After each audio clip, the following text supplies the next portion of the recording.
Olá, muito boa tarde para você que nos assiste. O Consulta ao Doutor já está no ar. Hoje a gente fala sobre o sedentarismo e a relação entre atividade física e nutrição.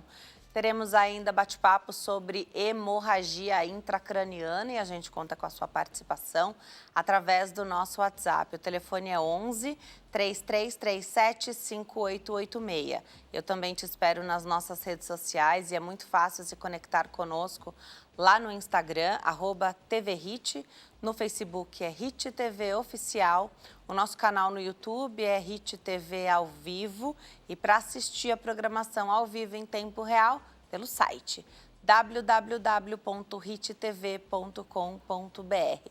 Eu também estou te esperando nas minhas redes sociais, lá no Instagram, @DeniseLuque e no facebook.com/DeniseLuque.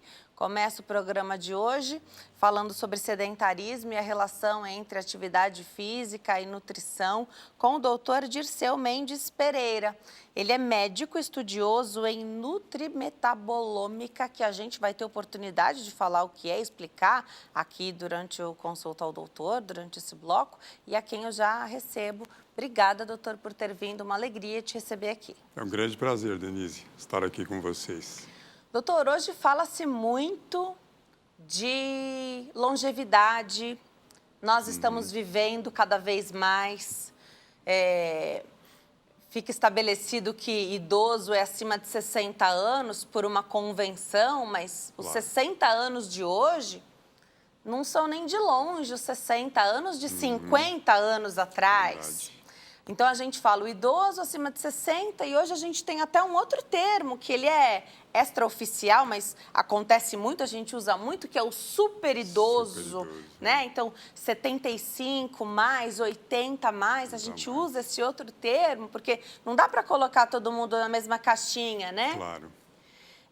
E aí não basta estar vivo com 80, 90, 100 anos, a gente quer estar bem.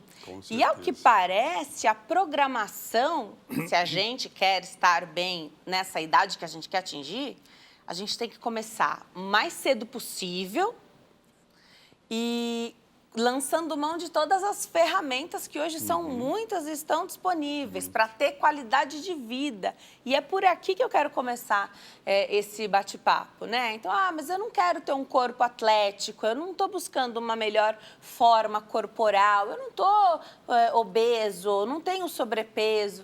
Não é bem por aí, né? Verdade, Denise. Você tocou num ponto extremamente importante, longevidade. Quando a gente fala em longevidade, nós temos que pensar numa longevidade ativa, não é?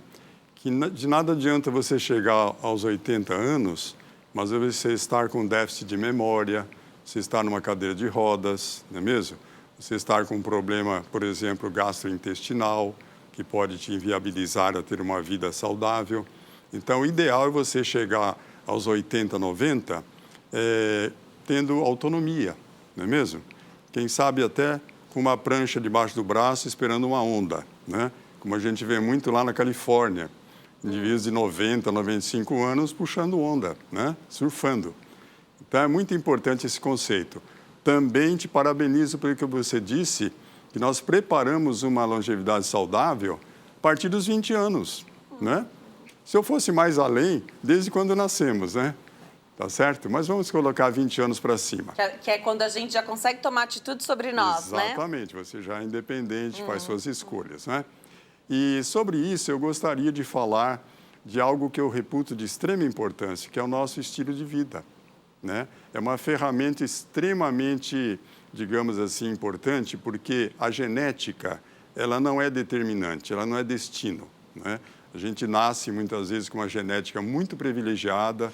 Nossos pais nos deram esse arcabouço e nós, por prática de maus hábitos, nós destruímos toda aquela herança, né, benigna, maravilhosa que nós herdamos, destruímos. Outras pessoas não têm uma genética tão privilegiada, mas, no entanto, eles se estimulam muito no estilo de vida, têm um estilo de vida saudável e, com isso, eles conseguem não expressar aqueles genes que seriam genes, digamos assim, que poderiam imputar alguma doença.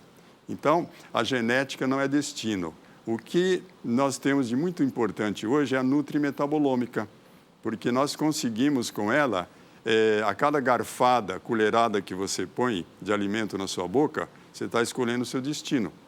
Porque os alimentos também modulam os genes, entendeu? Olha que interessante que é você modular os seus genes com os alimentos, né? No entanto, o que a gente assiste hoje? Um consumo exagerado de ultraprocessados. As pessoas hoje estão esquecendo os alimentos naturais, aquela comida de verdade, e por uma conveniência, por falta de tempo, por estar sempre correndo, né? Eles utilizam aqueles alimentos de caixinha, aqueles que são industrializados, que estão na prateleira para durar 6 meses a 1 ano. E com isso você está levando para dentro do seu organismo elementos que são moléculas que não são saudáveis, que vão fazer a diferença. Então, a nutrimetabolômica fala sobre isso. Sim. Sobre a estratégia de nutrir. Exatamente. Da melhor maneira esse organismo. Inclusive, se precisar de suplemento. Sim.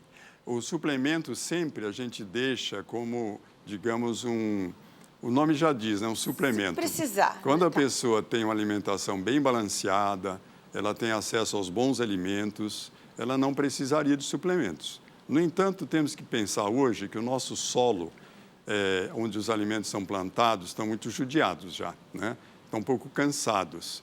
E nós temos os poluentes ambientais que muitas vezes não dão um alimento ideal.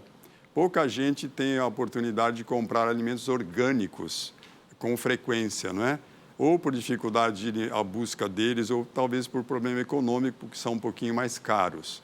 Mas eu estimularia todas as pessoas, se puderem, comprar alimentos orgânicos, porque é maravilhoso, né? Você tem um alimento ali com a melhor qualidade em termos de minerais, de vitaminas, de fitoelementos, né? Que são importantíssimos para a nossa modulação celular.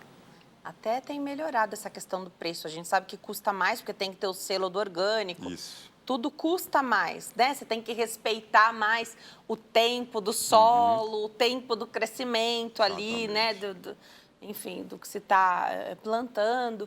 Por isso o orgânico acaba sendo mais caro. Mas hoje já muito mais pertinho do convencional, claro, né? Então é um pouco mais caro, mas vale a pena porque você não está levando para casa o que não vai ser bom para você. Claro. Né? Tinha um professor que dizia que saúde não tem preço, né? E outra coisa, ele dizia, você não vai comprar vitaminas na farmácia, compra na feira. É na feira que você tem as vitaminas, né?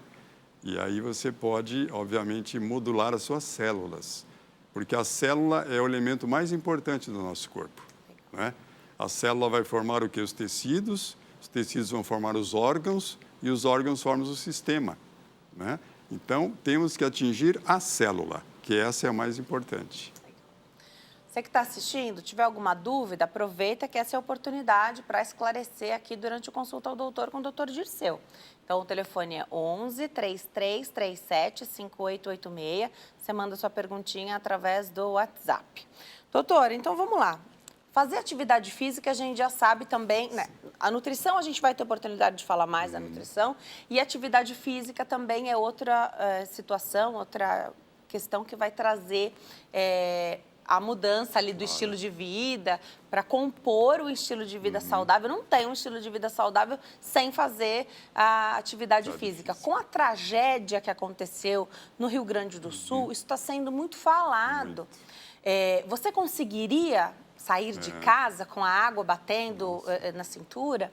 Você teria força, né? Você conseguiria ajudar alguém? Você está bem? Você carrega o peso do seu próprio corpo?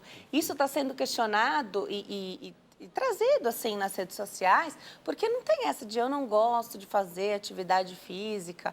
Se a gente puder fazer a atividade física que vai nos deixar independentes ou com a maior autonomia possível, né? Inclusive em situações dessa de calamidade, né? Isso já é o suficiente para a gente começar a pensar. Sim.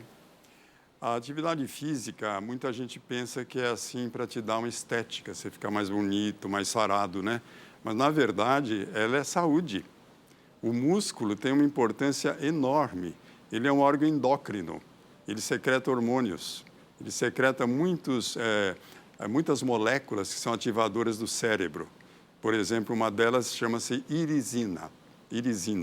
Ela vai estimular o BDNF, que é um fator de crescimento neuronal. Então, você melhora a sua neurocognição, entendeu? As pessoas que perdem memória são aqueles que muito precocemente deixam de fazer atividade física. E nós sabemos que o músculo hoje está catalogado mais ou menos 3.000 miocinas que são secretadas pelo músculo. Outra coisa importante é a prevenção do diabetes, entendeu? O músculo é aquele órgão que vai pegar a glicose que está circulando no corpo e colocar no seu metabolismo, gerando energia, através da insulina. Então, eu sempre recomendo aos meus clientes que depois de uma refeição, dá uma caminhada, entendeu? Porque você vai começar a tirar a glicose do seu corpo, da corrente sanguínea, não é? E você faz prevenção da resistência à insulina. Então, voltando aqui, o nosso corpo não foi, digamos assim, desenhado para você ficar sedentário. É para o movimento, né? As articulações, né? Se você não utiliza, vai enferrujar. Você vai ficar com... Aliás, as pessoas que não fazem começam a ter aqueles ruidinhos, né? Quando abaixa, etc., né? Então, é fundamental essa noção que a gente pode passar para os nossos telespectadores. Muito legal. Então, fazer atividade física e colocar isso junto com a parte nutricional. Mas, Exato. doutor, às vezes, está tão longe da gente conseguir atingir um objetivo. Então, por exemplo, a OMS diz que para sair do sedentarismo, a gente tem que fazer 150 minutos de atividade física por semana. Aí, quem não faz nada... Então, faz 0, 150 parece muito, claro. Mas é melhor começar, mesmo ficando bastante tempo sem conseguir atingir essa meta dos 150, do que permanecer no 0, né? Eu sempre falo assim, porque eu também sou ginecologista, eu digo que não fazer algum método de planejamento, né, é muito melhor se fazer pelo menos, né, até o natural, do que não fazer nada, não é mesmo? A mesma coisa aqui com a atividade. Uma caminhada, por exemplo, ela tem um valor extraordinário. Você vai estimular a panturrilha, que é chamado segundo coração. É um coração periférico, né? Então, é super importante. Quem puder, tiver a sorte de ir para uma academia, né? Eu, por exemplo, eu morei num hospital que na década de 60, que ele não tinha elevador, eram 3 andares. E eu trabalhava no hospital desde os 14 anos. Eu subia com os pacientes de maca. Então, eu fiquei com um corpo de 82 quilos na época. Eu era um garoto fortíssimo, né? Porque eu fazia força. Lógico não tinha elevador, não tinha elevador, paciente, né? foi a minha sorte, né? Então, é muito importante lembrar disso. Um outro fator também que eu chamo a atenção no estilo de vida é o estresse. O estresse hoje realmente é muito contundente sobre nós, né? Principalmente numa era que nós estamos muito assustados com fake news, com uma série de coisas, né? Então, nós precisamos estar muito centrados e procurar sair do estresse. Porque o grande problema é que você não é resiliente. Você fica ali meses, anos, curtindo aquele estresse crônico sem sair dele. Então, isso é muito detrimental, lesa muito a microbiota intestinal, né? Que é muito importante, e que é a grande fonte geradora dos neurotransmissores, que vão modular todo o nosso comportamento, a alegria, a tristeza, a depressão, entendeu? A polaridade, né? Tudo isso é gerado pelos neurotransmissores que vêm do intestino. Gostei que você falou do estresse, porque aí a gente não sabe nem o que vem primeiro, mas é uma grande bola de neve, que você está estressado, você se alimenta pior. Sim, com certeza. E quanto pior você se alimenta... E agrava mais. Mais agrava e você não consegue sair daquilo. Sim. Então, fica cada vez mais difícil você voltar para uma alimentação natural. Isso né? mesmo. As escolhas que você faz são inadequadas, né? Você não está ali naquele nível de consciência adequado. Mas você sabe que a gente hoje tem muitas ferramentas que podem, por exemplo, dizer como está o seu metabolismo, né? E muitas pessoas pensam, eu estou comendo bem. Eu como carboidratos certinho, como lipídios, né, que são gorduras, proteínas, e acho que está bem. Mas a gente deve lembrar que a ausência de sintoma, a doença não é ausência de sintoma. Perfeito. Então, quando você faz um teste, por exemplo, da nutrimetabolômica, quero saber. O que acontece? Você vai ver com precocidade se a bioquímica desse indivíduo, seu metabolismo está normal. Porque é um teste preditivo, você consegue ver com antecedência se daqui meses ou anos vai estourar um problema grave. E você corrige. Então, é fantástico. E Como é feito esse teste? Esse teste é feito na saliva. É extremamente simples, né?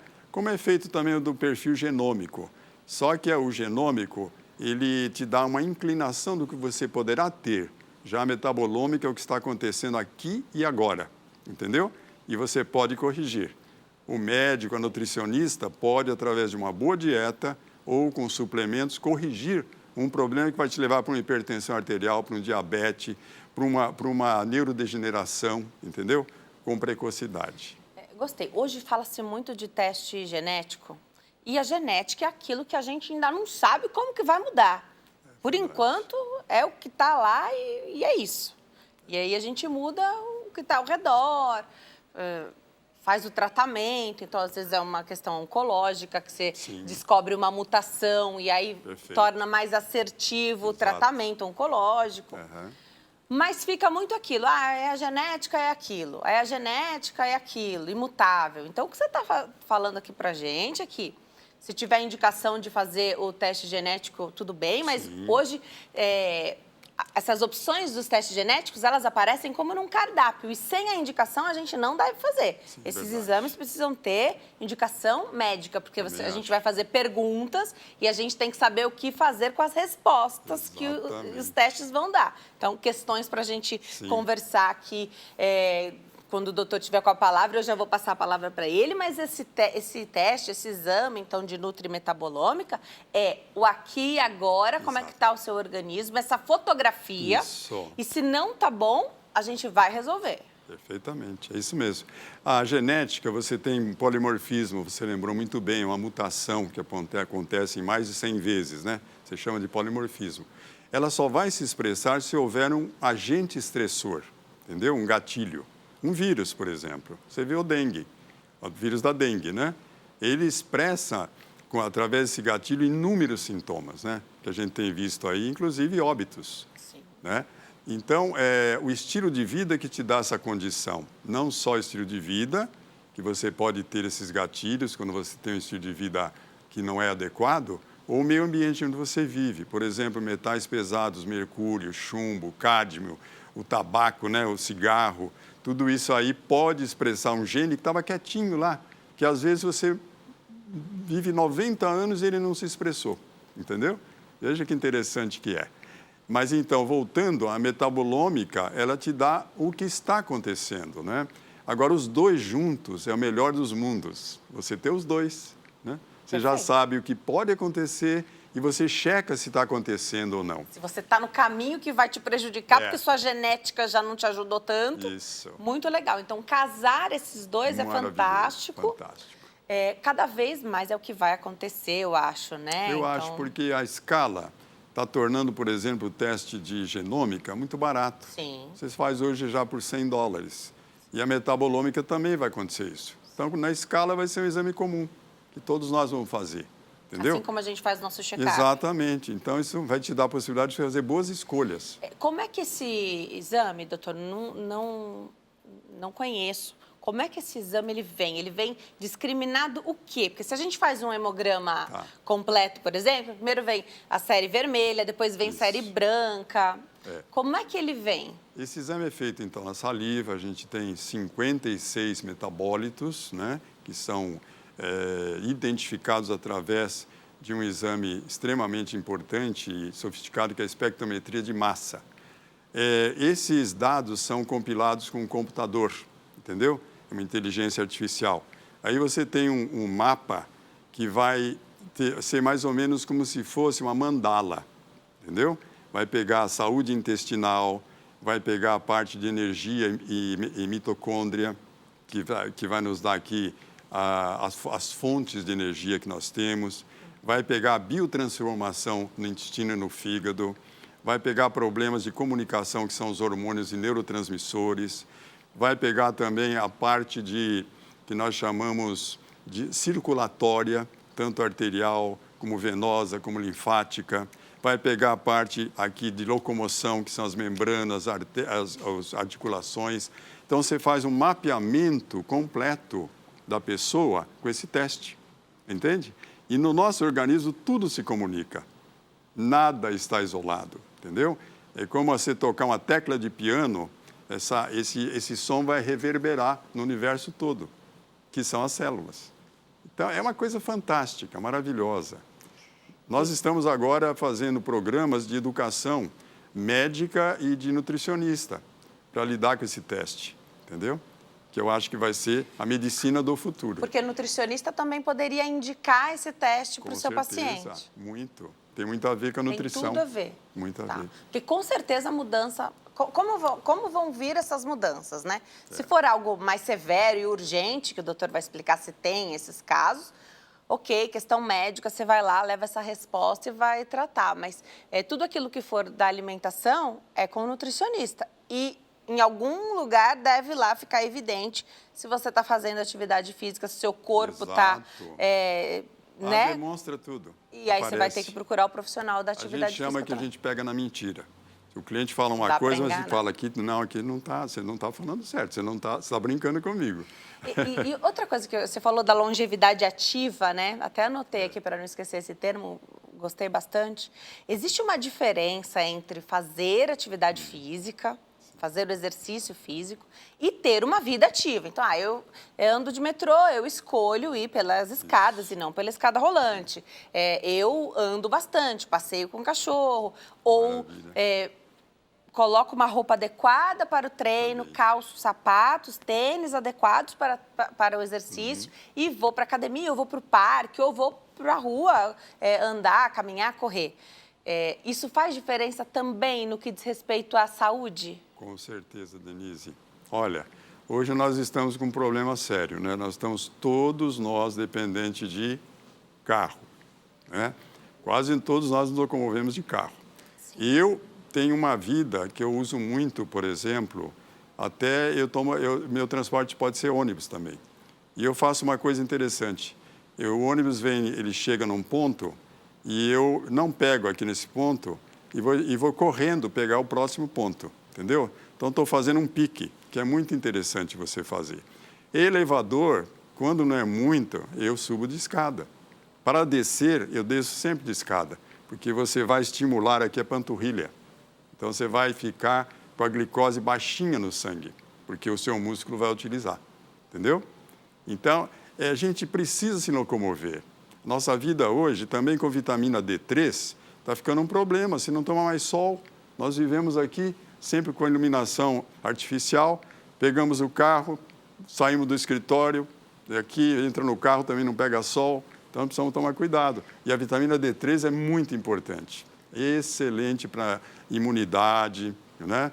Para todas as doenças, dependem muito da vitamina D3, inclusive a Covid.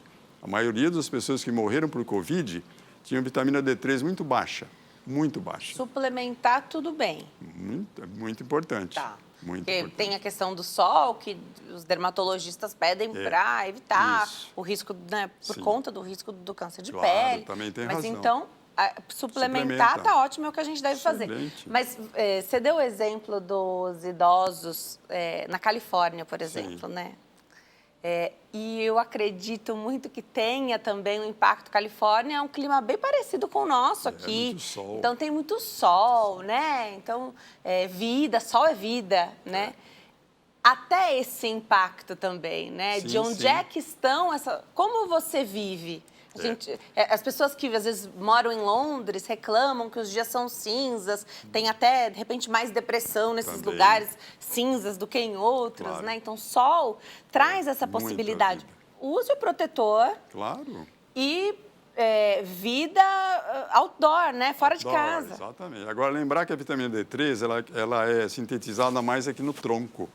Não adianta ficar tomando no rosto. Perfeito. Passa o protetor no rosto. Por isso o risco de tomar no rosto, que é justamente o câncer. Envelhece, né? Você perde colágeno. Envelhece, perde colágeno. Fotossensibilidade. perde Legal. colágeno. Então, esses cuidados e esse pensamento aí em torno de longevidade ativa. Você sabe que eu falo, Denise, que a nossa maior moeda de valor é o conhecimento.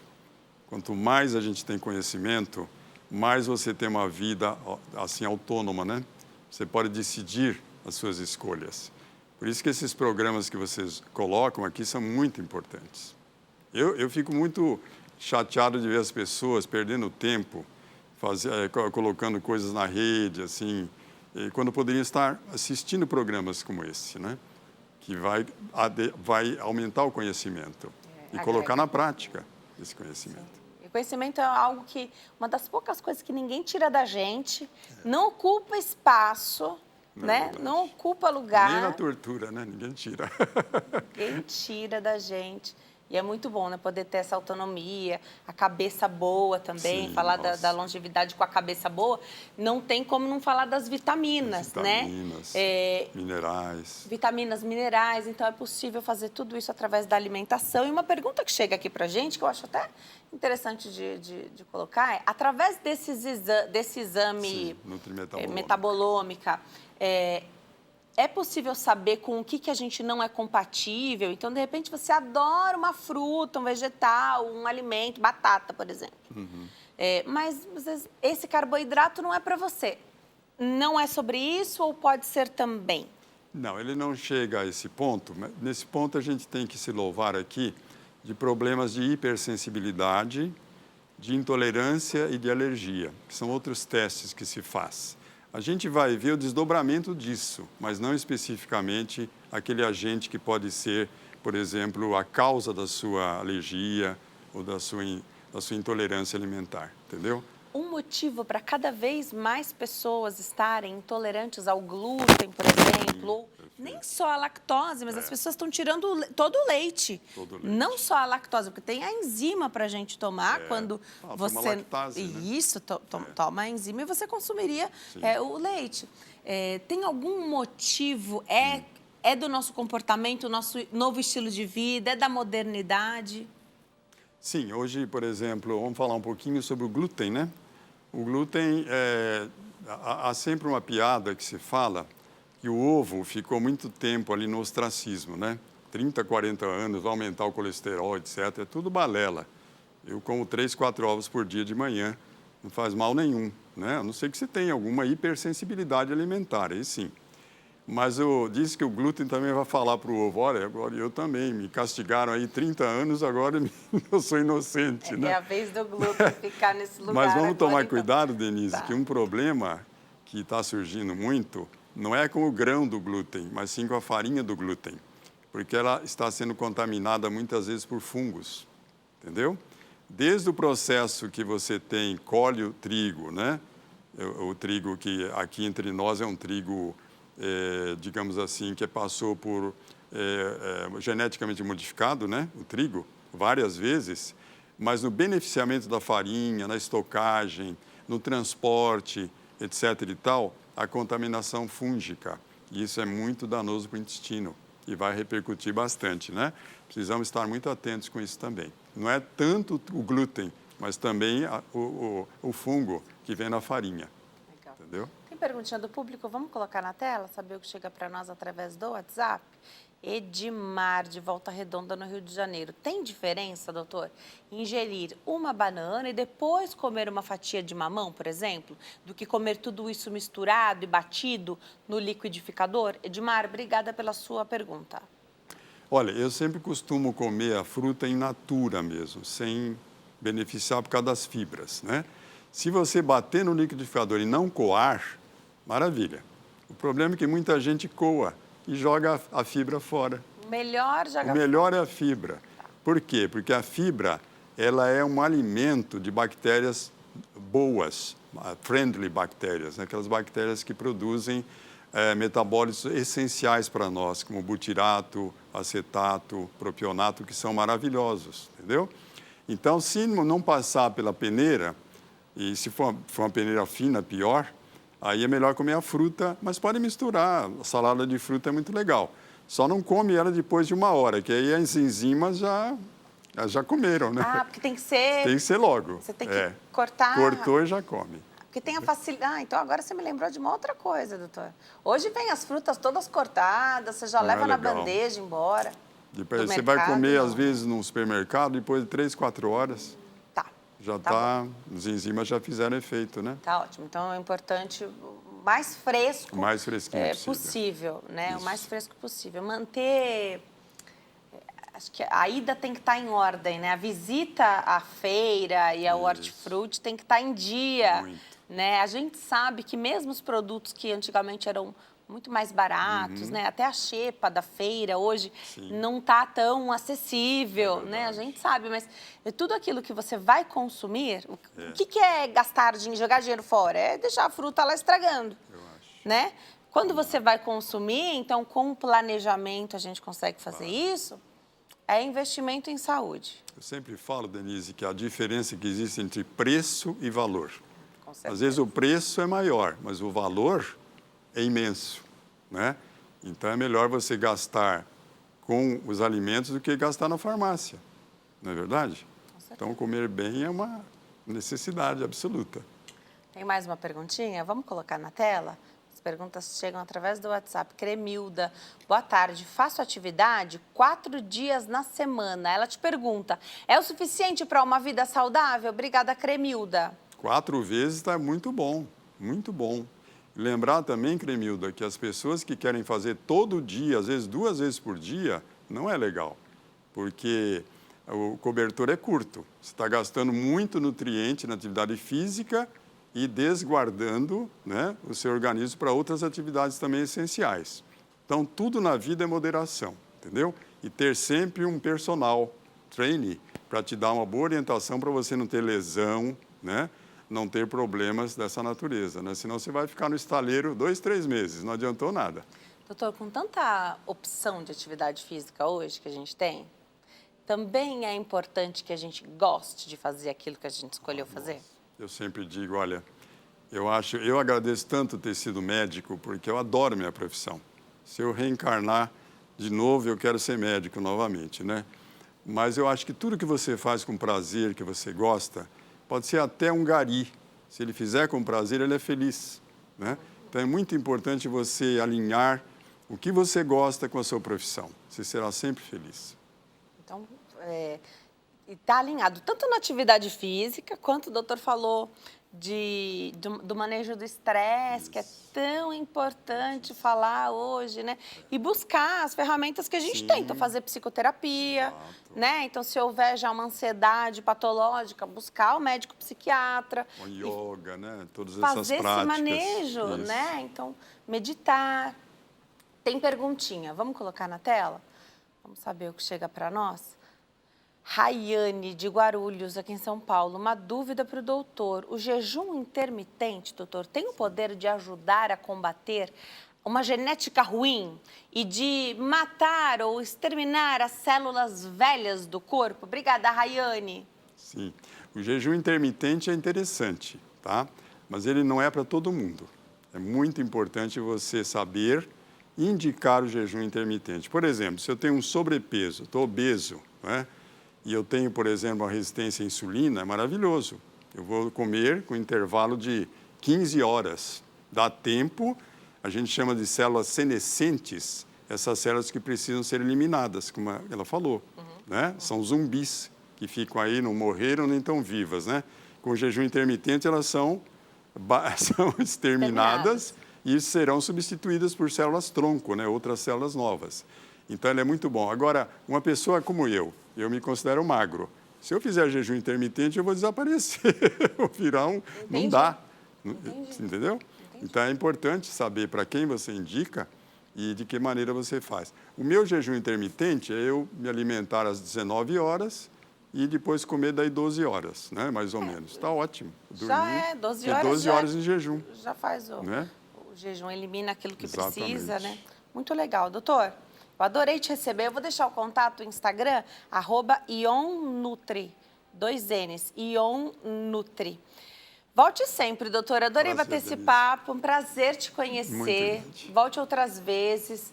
Falar de longevidade ativa, falar de fazer um planejamento, né? Programar a nossa velhice, começa agora, né? Verdade. Eu espero ainda, Denise, eu estou com 81 anos, que eu ainda adquira a sua platitude, né? Ser tão simpática, tão assim, acolhedora, né? Que deixa o entrevistado tão à vontade como você. Obrigado. Esse é meu papel aqui. Obrigada, viu, doutor? Alegria te conhecer, volto sempre. A gente vai para o intervalo. No próximo bloco, bate-papo sobre hemorragia intracraniana e eu tô te esperando. Até já.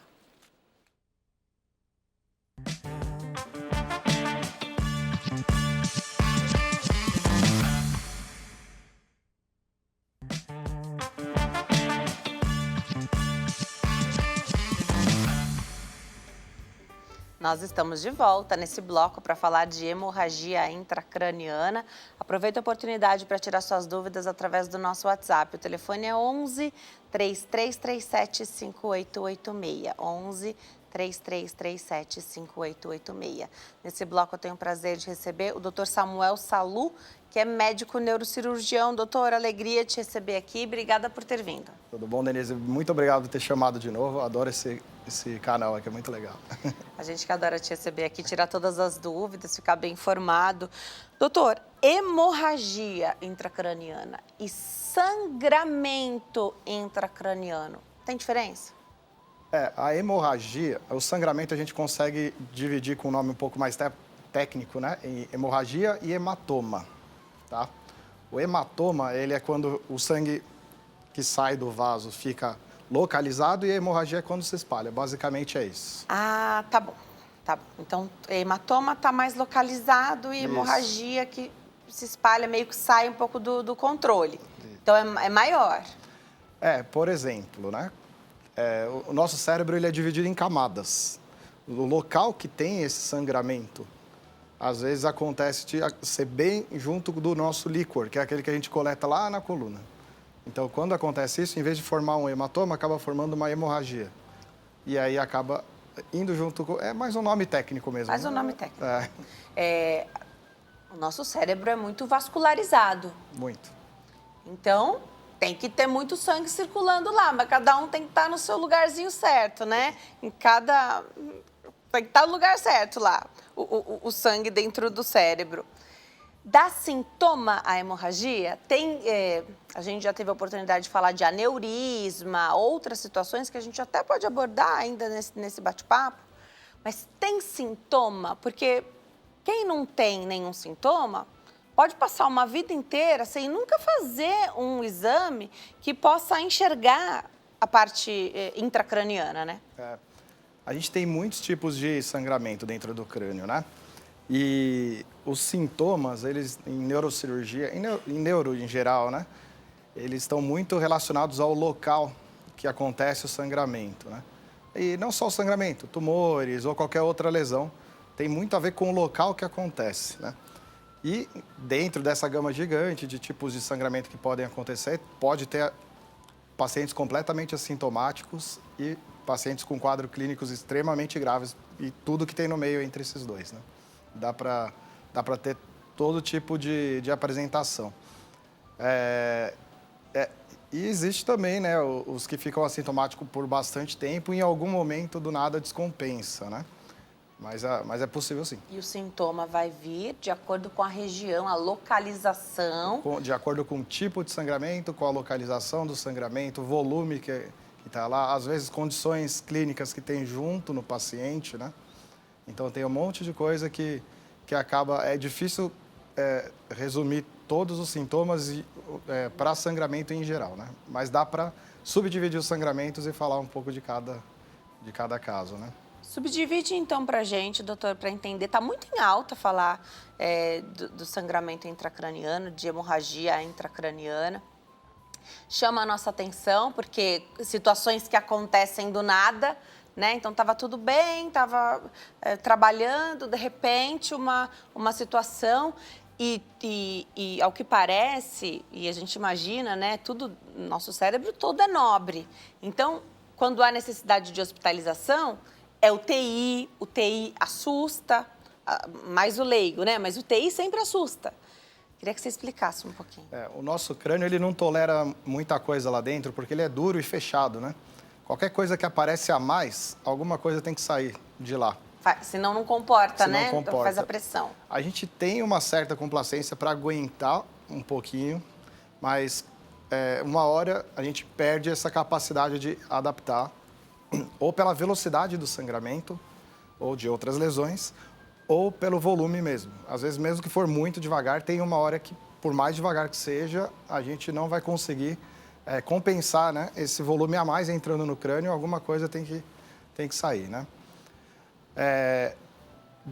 Dentro dos sangramentos, eu acho que um dos quadros, né, que está bastante em pauta, por exemplo, né, o que estão me perguntando bastante nas redes sociais, do ator Tony Ramos, né? E nas reportagens estavam falando que ele teve um hematoma subdural. Esse hematoma, ele é muito interessante do ponto de vista de população para a gente conhecer, porque ele acomete muito os idosos. E é um grupo que a gente já sabe que é um pouco mais difícil de extrair, às vezes, histórias, entender os sintomas e detectar de forma precoce. Além disso, esse hematoma é justamente isso que você tinha falado. Ele vem devagarzinho. Às vezes fica assintomático meses. E, de repente, do nada, aparece o sintoma e, às vezes, pode ser grave, precisando de cirurgia, né? Então, esse daí é um exemplo perfeito. E tem outros quadros, por exemplo, né? Uma outra divisão que é o sangramento do aneurisma, que também você citou, que é um quadro mais dramático. O aneurisma rompe, o sangramento vem com tudo de uma vez só dentro do crânio e, às vezes, até durante a rotura, o paciente pode falecer. Então, tem essa gama bem grande mesmo. E aí, infelizmente, é só quando o sintoma aparece, né? Porque ninguém vai ficar fazendo, a menos que tenha queixa, histórico, familiar, e eu não sei se tem isso para hemorragia e hematoma intracraniano, ninguém vai ficar fazendo exame de imagem, né? O hematoma o sangramento, a primeira coisa que a gente pensa é quando tem algum trauma, né? Então, a pessoa tem algum acidente e tal, a gente tem critérios bem definidos para já fazer imagem e tentar excluir. Aneurisma, tem história de família também. 10% das vezes está relacionado a vez com família. Aneurisma está dentro do que a gente está conversando ou é outra O aneurisma, capítulo? quando rompe, ele pode fazer um sangramento e esse sangramento é grave. Então, o rompimento de um aneurisma, aí sim, é um sangramento, uma hemorragia, e isso é grave. Isso é grave. Tá. O hematoma subdural, que foi o outro exemplo que a gente deu, esse daí ele é um hematoma meio diferente. Ele é diferente porque quando a gente pensa num sangramento, a gente imagina um vaso aberto, saindo sangue e comprimindo as coisas. Uhum. Esse sangramento não acontece isso, ele acontece devagar. Imagina, né, para juntar lá 20, 30, 100 ml, 200 ml em 3 meses, é uma coisa muito devagar, né? Então, ele tem um processo, né, o processo para a existência dele é um pouquinho diferente. Tem duas grandes teorias que falam sobre ele. Uma é o gradiente osmótico, que fica puxando água e aí acaba expandindo aos pouquinhos. O outro são vasinhos, que tem permeabilidade e acaba soltando pouquinho de sangue, pouco a pouco, durante meses. E isso daí, enfim, né? Essa descrição do porquê que acontece esse hematoma, ele acaba não ditando o quadro clínico nem o tratamento, né? E o hematoma subdural crônico, ele é muito interessante justamente por conta disso. Idade, né? Acaba cometendo mais idosos, vem devagarzinho e, às vezes, o que é pior, ele simula outra doença. Então, a pessoa vai, e vamos supor que tem uma descompensação do nada, para de mexer metade do lado do corpo. A primeira coisa que a gente vai pensar é no mais frequente, um AVC. E, às vezes, vai para algum lugar que não tem recurso, não consegue fazer esse diagnóstico preciso, acaba considerando que é um AVC, deixou de tratar uma doença que é possivelmente curável, que é o hematoma subdural. Então, é muito interessante a gente saber, né, da existência dessa doença e também é interessante saber o que está associado com ela. Ela está associada também trauma da cabeça, mas trauma de baixa energia. Baixa energia? Baixa energia. Então, aquelas batidinhas de cabeça que a gente dá, às vezes, no armário, vai levantar, bate em alguma coisa. Até 50% das vezes, o paciente nem lembra que bateu a cabeça, porque essas batidas são muito pequenas. São pouquinhas. Então, é interessante a gente saber, porque às vezes tem aquela história, o paciente cai, não aconteceu nada, foi até no pronto-socorro, fez tomografia, estava normal, foi para casa, foi liberado, 3 meses depois lá, começa a ter algum sintoma. Opa, é legal lembrar que teve aquela queda lá atrás para falar para o médico, porque às vezes a gente esquece, e aí direcionar com isso, né, a possibilidade de diagnóstico. E ter essa informação, então, da queda é muito importante. É muito interessante. Você descobriu, apareceu ali, você fala. Talvez eu saiba o motivo da causa. Uma queda, bateu a cabeça, mas foi baixa energia, achei que foi uma bobagem. Isso é importante. Por mais que tenha sido, olha, caiu, a gente levou no médico e foi liberado, a tomografia estava normal naquela ocasião, mesmo assim, a informação sempre a mais é boa, né? Eu vou me preparar para dar um recado enquanto eu chego até lá, doutor. Isso muda com a faixa etária, porque criança, quando está aprendendo a andar, está engatinhando, o que mais faz é bater cabeça. E essa batidinha de baixa energia, né? Então, não tem um impacto tão grande. A gente está ali, às vezes, até protege o cantinho, né? Mas bate. Cai de ajoelhado para o chão, né? Então, é pouco, mas não sei se na criança tem outro impacto, porque adulto também cai, idoso também cai bastante, e aí a preocupação aumenta muito, né? Explica pra gente a questão, se muda a questão da faixa etária, enquanto eu chego até lá, por favor. Perfeito. A faixa etária, ela é muito importante nessa doença, né? A doença, geralmente, ela acaba cometendo pessoas com o cérebro, por alguma razão, um pouquinho menor. É normal, com a idade, o cérebro diminuir. É normal em pessoas que usam, por exemplo, álcool. É normal em pessoas que usam drogas.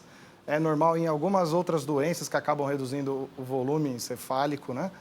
E também é mais comum em pessoas que usam anticoagulante, antiagregante, aspirina. Então, os principais fatores de risco, idade. Então, é por isso que a gente não vê com quase nenhuma frequência em crianças, e pouco em adulto e bastante em idoso. 10 vezes mais frequente no idoso do que no adulto. A gente vai para o intervalo, daqui a pouquinho tem mais.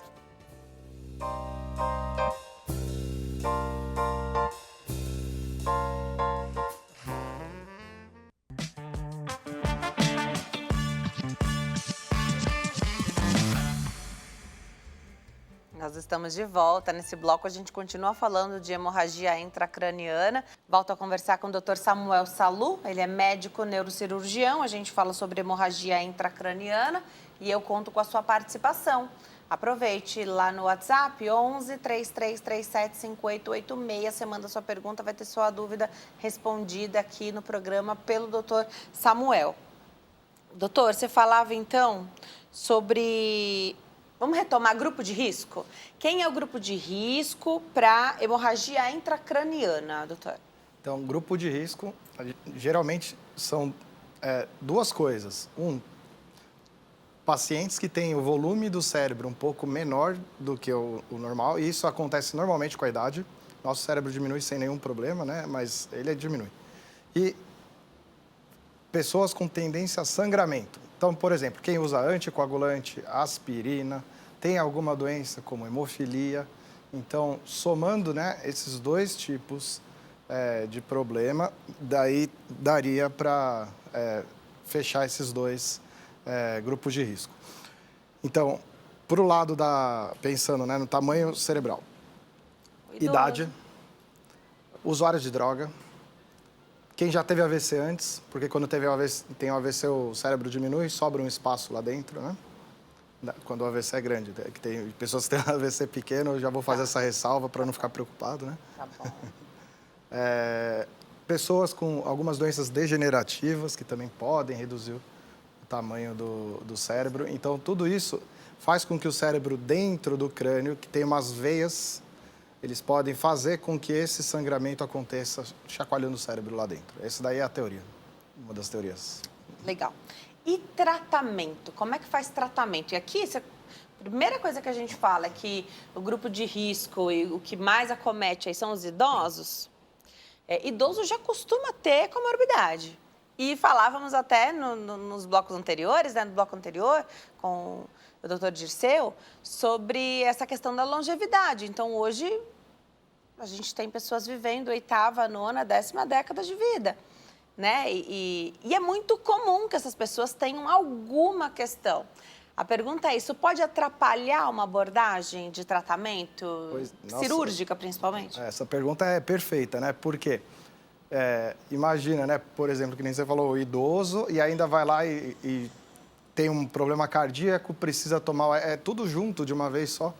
E passar por uma cirurgia com condições clínicas ruins, né? Pode, às vezes, colocar mais em risco do que não tratar a doença. Então, isso em medicina a gente sempre fica pesando. Vale a pena tratar ou não vale a pena tratar, baseado em riscos, né? E o interessante também dessa pergunta é que o tratamento atual, né? Antigamente achava-se que tinha que tirar aquele vasinho mal formado. Então, fazer uma cirurgia gigante, uma craniotomia, tira aquele vaso. O paciente, imagina, né? Já com outras doenças, idoso, ficava na UTI. Alguns acabavam complicando com coisa que não precisava complicar, por exemplo, pneumonia e tal. Aí essa cirurgia evoluiu para ser menos invasiva, para um furo, 2 furos e atualmente até furinhos de 4 milímetros, 3 milímetros para tirar, só para passar um catéter. Como que eles fizeram isso? Justamente em pacientes que não podiam fazer anestesia geral. Então, pacientes que ficavam à beira do corredor, não tinha outra opção, eles começaram a falar, vamos tentar fazer um procedimento não invasivo, não sei se funciona na época, mas vamos tentar, é a última tentativa, chance, né? a última chance. E aí viram que funciona. Então, eles viram que essa doença acaba deixando todo mundo meio assim confuso, por quê? Ela vem por um monte de teoria lá que eu tinha falado, né? Mas o tratamento não tem a ver com essa teoria, tem só que deixar um dreno, enfim, né? É uma doença um pouco ainda em estudo, a gente ainda está querendo entender, mas ela é muito frequente e a gente sabe que o tratamento cirúrgico dela tem altíssima chance de cura. Tá. Então, tem chance de... Em alguns casos, até dá para tentar fazer o tratamento não cirúrgico, mas tem que ficar muito de olho, né? Para acompanhar esse hematoma, para ver se ele não vai crescer e atingir algum limiar que a gente não pode correr risco. O tratamento cirúrgico é drenar essa quantidade de sangue. Esse sangue, ele diferente dos outros, todos aqueles outros sangramentos que a gente falou, esse sangue ele é molinho, ele não forma coágulo, ele, por ser antigo, ele acaba sendo degenerado lá dentro. Então, isso daí permite que a gente consiga colocar um catéter no crânio e tirar pelo catéter, sem precisar expor todo aquele hematoma igual nas cirurgias de trauma. Então, esse hematoma ele acaba sendo interessante por conta disso. Às vezes, eles vêm com um monte de más notícias. Meu familiar idoso está sem mexer um dos lados, acho que é AVC. Não, tem um problema, tem sangramento no crânio, acho que vai ter que fazer uma cirurgia grande. Não, daí, no final, acaba fazendo uma cirurgia, trazendo totalmente de volta ao normal o paciente. Isso é muito interessante. Agora, pode ser que continue acumulando o sangue ali naquela região. Pode ser. Existe uma recidiva, né? Ela varia com algumas coisas em relação à técnica, outras doenças também. Se a pessoa vai precisar continuar tomando anticoagulante. Imagina, por exemplo, uma pessoa com uma válvula cardíaca que precisa do anticoagulante. Você pode tentar ficar, né, entre a cruz e a espada, né? Vamos dizer assim. Então, tem essa possibilidade de ter recorrência. Existem outras complicações, como, por exemplo, principalmente para técnicas que são cirurgias maiores, né, as mais invasivas.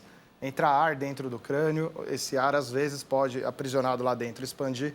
Isso é um problema como se fosse o sangue, às vezes tem que redrenar esse ar. Pode ter infecção. Infecção é mais comum também nas cirurgias de porte maior do que nas minimamente invasivas, né? E a recidiva por si só. A gente sabe que se a gente só puncionar, foi tentado isso daí no passado, só puncionar e tentar aspirar o máximo daquele sangue, aí a chance de voltar é altíssima. Então, a gente viu que deixar um dreninho lá por 48 horas, ou lavar com bastante soro, ou os dois juntos, é a melhor opção. E aí reduz a chance de ter isso. E algumas técnicas, como, por exemplo, aquela que eu citei, de usar brocas muito fininhas, como de 3 milímetros, elas reduzem para quase nada a entrada de ar dentro do crânio. Então, cada uma das técnicas que a gente escolhe, a gente tem o lado bom e o lado ruim, né? Agora, sobre a localização, tem alguma localização que é muito difícil a abordagem ou que é a pior localização que poderia existir para uma hemorragia intracraniana? Tem isso? Tem sim.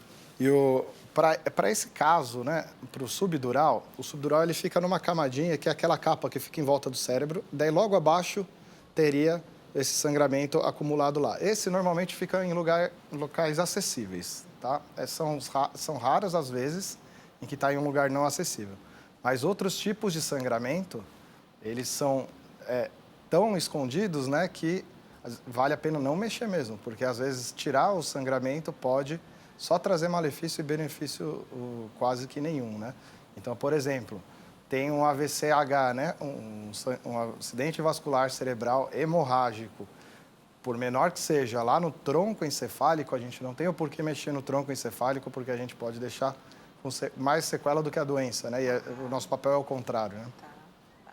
Então, pode ser, em vários cenários, que acompanhar seja também o caminho. Perfeito. O paciente lida bem quando você fala isso? É bem difícil, né?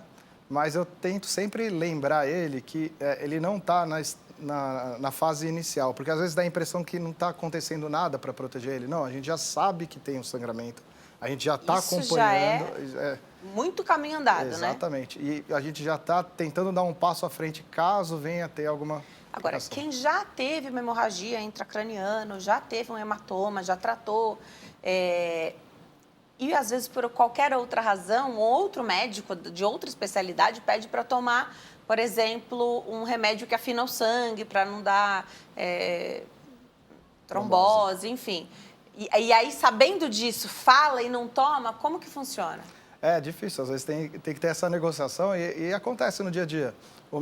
Por exemplo, um cardiologista vai ver um paciente, opa, você já teve sangramento? Vamos conversar com o neurocirurgião, faz uma carta para o neurocirurgião devolve uma carta para o cardiologista e chegar sempre no melhor para o paciente. Para combinar, né? Tá. Então, nesse sentido, sim, é uma preocupação, sim, tem que saber e levar essa informação adiante. Pode nunca mais acontecer, mas já tendo acontecido uma vez, então algumas alternativas. O melhor exame para enxergar essa parte intracraniana é?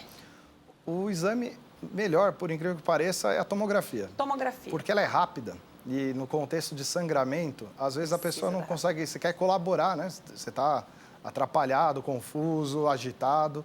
E ele é muito bom para ver sangramento, ele consegue ver muito fácil. A ressonância magnética, que a gente normalmente prefere para a maioria das doenças no cérebro, ela acaba sendo demorada, então tem que ficar imóvel lá um tempão. Se mexer, tem que fazer de novo. Quem já fez sabe, né? Aquele barulhão na cabeça um tempão. Para não trazer grandes vantagens em relação à tomografia. Então, para sangramento intracraniano, a maioria das vezes, tomografia. Doutor, vamos continuar esse bate-papo sobre hemorragia intracraniana. Pode ser um achado de exame? Foi fazer um exame porque enxaqueca, está investigando, uma dor de cabeça que não para, uma frequência que aumentou ou ficou diferente do usual. Pode ser achado de exame? Pode ser achado de exame e às vezes, né, igual você tinha falado no bloco anterior, quando a gente faz um exame, a gente quer saber a resposta, né? Isso. Se a gente não sabe o que quer tá da procurando, o que está procurando. Aí não sabe o que vai encontrar, né? E quando acha, a gente também não pode fingir que não viu. Não dá para desver. Eu tenho falado isso aí. É engraçado, essa palavra não existe, né? Mas não dá para desver, né? Então, tá lá, tem que tratar. Às vezes dá para manter o tratamento. Então, a tendência normalmente para achados de exame, na medicina inteira, é normalmente não tratar. Não fazer nada. Porque não está dando sintoma, né? Mas a gente acaba tendo que entender para cada caso e ver se vai precisar seguir ou não aquilo. Então, por exemplo, vamos imaginar um paciente idoso, acamado, com um sangramento que foi um achado, um sangramento subdural pequenininho de alguns milímetros. Não vai precisar fazer nada. A gente vai saber só que está lá e vai ficar de olho para saber se ele não vai crescer, mas não vai precisar fazer nada. Um paciente jovem que vai fazer um exame, por exemplo, para enxaqueca, e aí descobre um sangramento, e pode acontecer, então, por exemplo, tem algumas doenças que fazem sangramento de pouquinho em pouquinho, como, por exemplo, o cavernoma, e aí, às vezes, descobre sangramento. A grande parte das vezes não precisa fazer nada, algumas vezes precisa fazer, mas assintomático, muitas vezes a gente só acompanha e já sabe que está lá, mas tem que ficar de olho. Então, ter essa informação, mas então por que eu fiquei sabendo? Porque ter essa informação é muito importante. Uma vez que a informação, né, foi criada, a gente tem que se apropriar dela. Vai levar ela adiante. E aí, você vai usar as outras ferramentas, então, né? Então, conversar sobre o uso de determinado tipo de medicamento, né? Então, é importante saber. Né? A gente não tem que ter medo de diagnóstico, eu penso dessa forma. Já está lá, né? Já tá lá. O ideal é saber, né? Já está lá. Não é saber ou não que vai fazer com que a doença esteja ou não lá. Ela já está lá. Então, saber sempre melhor. É muito legal. Agora, doutor, esse sangramento, a hemorragia intracraniana pode estar relacionado, ou que aqui a gente sempre recebe perguntas assim, pode virar um tumor cerebral? O sangramento, não. Não estou conseguindo imaginar nenhuma situação que consiga predispor a ter um tumor por conta de um sangramento. Mas, às vezes, ele pode revelar um tumor, porque, às vezes, o tumor sangra. E o sangramento, às vezes, tampa o tumor. Então, a gente, às vezes, acha que é só o sangue e tem ou um tumor, às vezes, uma malformação arteriovenosa, alguma coisa escondida. E você falou malformação. Então, já é uma coisa que acompanha a pessoa? Às vezes, pode ser desde que nasceu. E aí, nunca tinha dado problema, mas aí, então, se revelou. E também ter a informação do tumor, porque no cérebro não usa a palavra câncer, né? Então fala tumor e aí vai ver se é benigno ou maligno. Isso, a gente prefere esse termo, né? Tá. E os benignos e os malignos.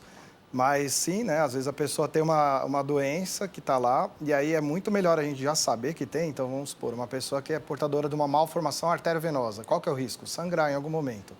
Quando sangrou, se você descobrir só na hora do sangramento, às vezes você não consegue ver a malformação. E o tratamento é diferente, né? Então é interessante saber, mas às vezes não dá para saber mesmo, né? Não é culpa de ninguém, né? De quem já tem o diagnóstico de uma hemorragia, de um hematoma intracraniano, de um sangramento, que tratou ou está acompanhando, vida normal, então, exceto essa questão de medicamentos, né? Exceto isso. Pode ir no parque de diversões, pode ir em montanha-russa, brinquedo, que às vezes chacoalha. Chacoalha com certeza, mas às vezes até bate a cabeça, né? É verdade isso. Imagina, né? A gente estava falando que traumas que a gente nem lembra que aconteceu, às vezes bateu na porta do armário, né? Aquela batidinha que não é muito grande, já pode causar um hematoma. Imagina chacoalhar a cabeça na montanha-russa, né? Então, a gente sempre avalia o risco de acontecer, mas tem vários casos em que a gente considera curado depois. Então, ficaria livre para qualquer coisa, né? Mas tem que ver caso a caso. Legal. Então, é possível você falar, não, resolveu, tá curado, é vida normal, mas aí também quem já recebeu um baque desse, às vezes vai pesar o risco e o benefício, né? Será que não tem outra atividade que possa me dar essa emoção, mas sem chacoalhar tanto a cabeça, né? Exatamente. Ou bater a cabeça, então, foge um pouco tudo aquilo que foge muito do que a gente consegue controlar, né? Então, esses brinquedos, e aqui eu tô pensando, eu não sei como é que tá aí perto da sua casa, nem perto da sua, doutor, mas agora tem um monte de parquinho, tá voltando essa coisa dos parques e com brinquedos grandes, né? Então, manutenção, tudo isso, sempre o cuidado para evitar acidentes aqui, sempre bom. Legal, doutor. Tem alguma abordagem que se faça sobre a hemorragia intracraniana com o paciente acordado? Porque eu sei que tem muita cirurgia que mexe no cérebro que hoje vocês fazem com o paciente acordado. E é coisa linda de ver. Tem sim. O hematoma subdural que a gente estava falando é uma delas que às vezes dá para fazer acordado, às vezes é melhor fazer acordado. Quando o paciente não pode ser submetido a uma anestesia geral, ou é melhor evitar a todo custo ele ser entubado, né, por risco de não sair depois do tubo, a gente pode fazer. E é relativamente até que comum, né? Eu falo relativamente porque não é frequente, mas perto das outras doenças, é uma doença que dá para fazer sim. Botãozinho anestésico, e fazer com anestesia local e consegue fazer. Do jeito que fala, assim, parece uma coisa de outro mundo, mas dá para fazer. Você vai ter que voltar, mas só para encerrar, pressão alta provoca hemorragia intracraniana? Então, pressão alta por longos períodos, né? Elas acabam machucando os vasos que tem dentro do cérebro, particularmente perto dos núcleos da base. Eles são mais comuns de sofrerem com a pressão alta ao longo do período. E eles podem predispor a ter acidente vascular hemorrágico, que é um tipo de sangramento.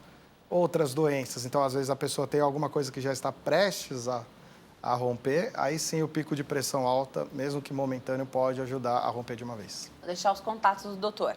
Lá no Instagram, @drsamuelsalu, @doutor Samuel Salu. O WhatsApp é 11 99729 7707. E no YouTube, doutor Samuel Salu, você vai encontrar o canal dele. Volte sempre, doutor. Obrigada por ter vindo. Denise. Adoro aprender com você. Obrigada a você que escolheu ficar aqui conosco hoje. Fique com Deus. Te vejo amanhã. Tchau.